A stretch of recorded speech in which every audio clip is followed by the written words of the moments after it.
Okay, नमस्कार दोस्तों। ये इस कैलेंडर का दूसरा पार्ट है। ओके, पहला पार्ट अगर आपने नहीं देखा है तो उसको जरूर देखिए। ये इस कैलेंडर का दूसरा पार्ट है। इसमें हम देखेंगे कि जो इनिशियल एविडेंसेस हैं, जो सबूत पेश किए हुए हैं, उनके बारे में प्रोफेसर जॉयसन ने और उनकी टीम ने क्या बताया है। ये कैलेंडर अमेजोन पर 350 रुपए का अवेलेबल है। डेस्कटॉप कैलेंडर मतलब जो कि दीवार पर लगाया जा सकता है। ओके, इनिशियल एविडेंसेस, इसमें इन्होंने बोला है कि the current chronology of Indian civilization and history, मैं इसको आपको हिंदी में कन्वर्ट करके बोलता हूं। भारतीय सभ्यता और इतिहास का वर्तमान कालक्रम संदिग्ध और संदेह युक्त है। साहित्य का एक लंबा विकासवादी क्रम बुद्ध महावीर के जन्म के पहले के सांस्कृतिक व आध्यात्मिक ग्रंथ से स्पष्ट है। इसे हासिल करने में कुछ 1000 साल लगे होंगे। मतलब महात्मा बुद्ध और महावीर के जन्म के कम से कम 1000 साल पहले तक ये डेवलप हो चुका होगा, जो भी हमारा ग्रंथ है। ओके, इसके पूर्व प्रारंभिक वैदिक स्तुति श्रवण रूप, मतलब जब वेद जो भी लिखे गए हैं वो सुन के लिखे गए हैं, तो उसको बोला जाता है श्रवण रूप। उसके बाद आया वैदिक युग जिसमें कि वेद को लिखा गया और उस रूप में लिखित रूप में रखा गया। पौराणिक साहित्य में साहित्य का रूप ले लिया, मतलब इसने साहित्य का रूप ले लिया। और इसमें कम से कम 1000 साल लगे होंगे, क्योंकि जो भी हमारे वेद हैं वो रिसर्च पेपर की तरह हैं। वेदों को पढ़ने के लिए आपको बहुत कुछ पढ़ना पड़ेगा, उनको समझने के लिए बहुत कुछ समझना पड़ेगा। वो कोई सिंपल बुक नहीं है जिसको आपने पढ़ लिया और आपको समझ में आ गया। ओके, लेकिन इसे लंबे कार्यक्रम को भुगतना पड़ा है। इसमें दमन हुआ है, समझौता हुआ है, संकुचन हुआ है, विकृतियां हुई हैं। और इन्होंने इन्होंने 3 दोषों को शामिल किया हुआ है। इस कैलेंडर में 3 दोषों को शामिल किया हुआ है। पहला कौन सा है? 2000 ईसा पूर्व के 2000 ईसा पूर्व के भीतर भारतीय वैदिक सभ्यता में संपूर्ण पुरातनता को सीमित करने के लिए एक आर्य आक्रमण मिथक को सर्वोत्तम रूप से समायोजित करने के लिए जो वैदिक संस्कृति और सिंधु घाटी सभ्यता को अलग करता है। मतलब ये है कि जो भी अंग्रेज थे, जो भी इतिहासकार थे, वेस्टर्न इतिहासकार मेनली, उन्होंने क्या किया कि एक कहानी सुनाई हमें कि आर्यों ने द्रविड़ पर अटैक किया और द्रविड़ यहाँ के मूल निवासी थे, ये हुआ वो हुआ, जिससे कि वैदिक संस्कृति और सिंधु घाटी सभ्यता ये दोनों अलग अलग हो गई। सिंधु घाटी सभ्यता तकरीबन 7000 साल पुरानी बताई जाती है। 9000 साल पुरानी, 7000 BC, मतलब अभी 2000 चल रहा है आफ्टर क्राइस्ट, क्योंकि क्रिश्चियनिटी के हिसाब से तो सब कुछ ईसा मसीह के बाद स्टार्ट हुआ है। तो 7000 BC बताया जाता है, मतलब 9000 साल पहले। ओके, 2000 ईसा पूर्व के पहले भारत के आर्य पूर्व का मतलब द्रविड़, आर्य पूर्व भारतीय अतीत के रूप में सब कुछ अलग करने के लिए आदिवासी द्रविड़ को यहाँ पे आदिवासी बोला गया है। मतलब उनको रहना खाना ये कुछ नहीं आता था, ये सब आर्य लोगों ने सिखाया, ये अंग्रेज इतिहासकारों का मानना है। ओके, तो आक्रमणकारी और आक्रामक आर्यों की भीड़ को भीड़ ने इनको कंट्रोल किया और उस पर राज कर लिया। इसके बाद अंग्रेजों ने ये क्यों किया था? उनका एक ही सिंपल सिस्टम था, फूट डालो और राज करो। पश्चिम से आर्य आक्रमणकारियों द्वारा हमारी भाषा पे अटैक किया गया, संस्कृति पे अटैक किया गया, समान शास्त्र वैज्ञानिक योगदान जो भी हमारे किए गए थे उन सब पे अटैक किया गया। हमारा जो खगोल शास्त्र था जिसमें हम ब्रह्मांड संबंधी सारे रिसर्च करते थे, उस पर भी अटैक किया गया। और सब में ये बोला गया कि गैलीलियो ने ये ब्रह्मांड की खोज की, इन्होंने इसकी खोज करी, इन्होंने इसकी खोज करी, जबकि हमारे वेदों में इन सबकी व्याख्या है। हमारे यहाँ पे इंडिया में जो भी ग्रह नक्षत्र देख के बताए जाते हैं उसके लिए पांचांग है, 5000 साल पुराना, महाभारत के टाइम से चला आ रहा है।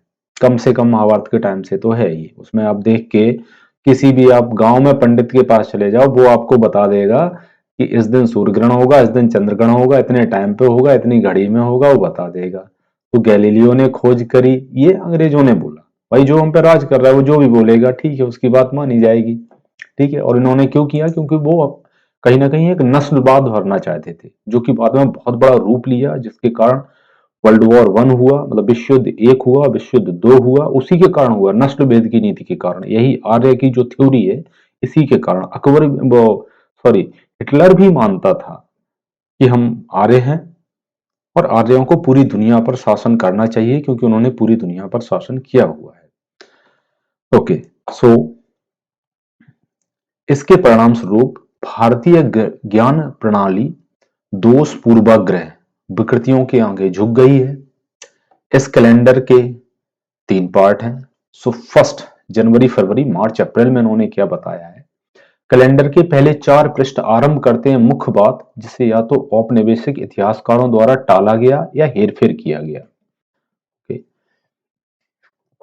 मई जून जुलाई अगस्त में क्या है, अगले 4 पृष्ठ 4 साक्ष्यों का एक अधिक निर्णायक सेट आगे बढ़ाते हैं कि वैदिक संस्कृति और सिंधु घाटी सभ्यता, मतलब 7000 ईसा पूर्व, मतलब 9000 साल पहले, और से 1500 ईसा पूर्व, मतलब 3500 साल पहले का आपस में बहुत गहरा नाता है।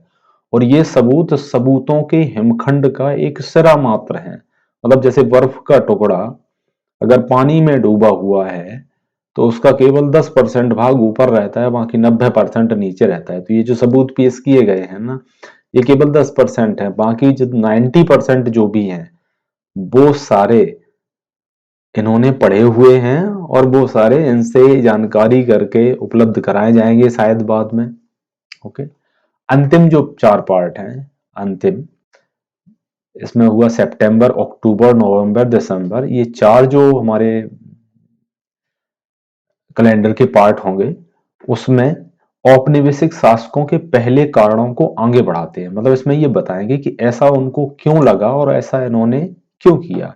इस तरह के एक मिथक को गढ़ने के लिए बेताब थे। एक त्रुटि जो कि भू राजनीतिक लोकप्रियता का जाल मानवता को भ्रमित और परेशान कर रहा है। विश्व युद्धों 1914 से 1945 के बीच में, पहला विश्व युद्ध हमारा कब हुआ, 1914 से 1919। दूसरा विश्व युद्ध हुआ 1939 से 1945, और ये दोनों नस्लीय भावनाओं के शिकार थे। मतलब हिटलर के थ्रू या किसी और के थ्रू ये नस्लीय भावना, केवल एक नस्ल जो है ना पूरी दुनिया पर शासन करेगी, और वो आर्यों ने शासन किया है। जबकि अगर देखा जाए तो आर्य कोई जाति नहीं है, आर्य कोई वर्ग नहीं है। आर्य का जो सिंपल मतलब है, जो कि अभी बाद में जब हम इस कैलेंडर के और गो थ्रू होंगे तब पता चलेगा कि आर्य का मतलब है जेंटलमैन। जैसे इंग्लिश में जेंटलमैन होता है, आर्य का मतलब जो अच्छा काम करे, आर्य बोला जाता है, आर्यपुत्र। महाभारत में आपने कई बार देखा होगा आइए आर्यपुत्र और इस तरह के डायलॉग देखे होंगे। तो आर्य का मतलब होता है जो अच्छा इंसान हो, जो लोगों का भला करे, जो आदर्शवादी पुरुष हो, उसको आर्य बोला गया है। आर्य का मतलब कोई कास्ट नहीं है, आर्य का मतलब कोई समूह नहीं है, ऐसा कुछ नहीं है। ओके, सो इसमें जनवरी का जो भी मंथ है उसमें दिया हुआ है इंडियाज सेक्रेट स्पेस, मतलब भारत के जो पवित्र स्थान है। कौन सा पवित्र स्थान है भारत का, और वो है माउंट कैलाश। माउंट कैलाश, कैलाश पर्वत। तो कैलाश पर्वत पे सबको पता है शिव जी का वास है। तो कैलाश पर्वत के हिमनद 2 महत्वपूर्ण नदी घाटी सभ्यताओं के स्रोत हैं। कौन कौन सी नदी घाटी सभ्यता के स्रोत हैं? सिंधु घाटी सभ्यता अपने पूर्व हड़प्पा, मतलब 7000 ईसा पूर्व, मतलब 9000 साल पहले, से हड़प्पा के बाद प्रवासी तक, मतलब 1000 ईसा पूर्व, मतलब आज से 3000 साल पहले। ईसा पूर्व जब भी आपको दिखता है तो उसमें 2000 ऐड कर दीजिए, क्योंकि अभी 2021 चल रहा है, तो तकरीबन 2000 साल तो हो ही गए ईसा को पैदा हुए, ईसा मसीह। ओके, पश्चिम में, मतलब ये पश्चिम में सभ्यता डेवलप हुई, और पूर्व में सैनपो ब्रह्मपुत्र घाटी सभ्यता डेवलप हुई, जिसे सैनपो बोला गया। ओके, नाउ ऋग्वेद में कुछ नदियों का जिक्र है। ऋग्वेद, ऋग्वेद का मतलब वैदिक युग। ओके, ऋग्वेद में वर्णित सिंधु की सहायक नदियां हैं। मध्य पूर्व में शिवालिक पर्वतमाला से प्राप्त हिमालय। कोई बस्तियों के पूरे नेटवर्क का पता लगा सकता है इन नदियों के साथ, अर्थात ब्यास, झेलम, चिनाव, रावी, सतलुज, पूर्वी हिमालय से पश्चिम नदी घाटी तक। इसके अलावा पूर्वी सांपो घाटी पूर्व ऐतिहासिक की सीट है। भारत में पाए जाने वाले प्रोटो पैलियोलिथिक रिबोज घोड़ों की उपलब्धता आर्यों के आक्रमण के पहले के समय, इसमें समय खंड 146 संख्या 22 और डाउन टू अर्थ 15 फरवरी 1996 में कुछ लिखा हो गया डाउन टू अर्थ नाम से, इसमें इसका जिक्र है। जो रिवोच घोड़ा, तो रिवोच घोड़े आर्यन नहीं लाए थे, रिवोच घोड़े ऑलरेडी पहले से थे यहाँ पे। ओके, आगे सिंधु के पूर्व में गंगा, गोमरी, घाघरा सभ्यता है। ऋग्वेद में गोमती नदी की पुनरावृत्ति होती है, गोमती नदी का जिक्र होता है विशेष रूप से 8वें मंडल में। यह प्राचीन नदी आधार है ऋषियों का वन नेमिरास, जैसा कि उपनिषद में वर्णित है। और अब ऐतिहासिक लक्ष्मणपुरी के निकट, मतलब इसमें लक्ष्मणपुरी किसको बोला गया है? लक्ष्मणपुरी लखनऊ को बोला गया है, यह लक्ष्मणपुरी है।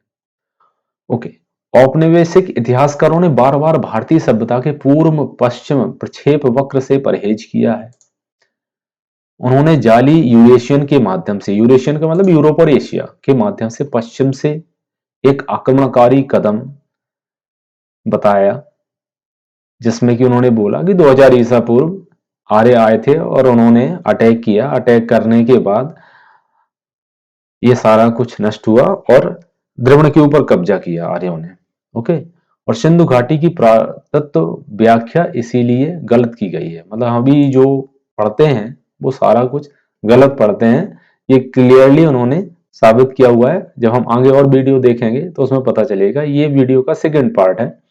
ओके, इसके और भी पार्ट होंगे बाद में, तो अगर आपने फर्स्ट पार्ट नहीं देखा है तो फर्स्ट पार्ट जरूर देख लीजिए।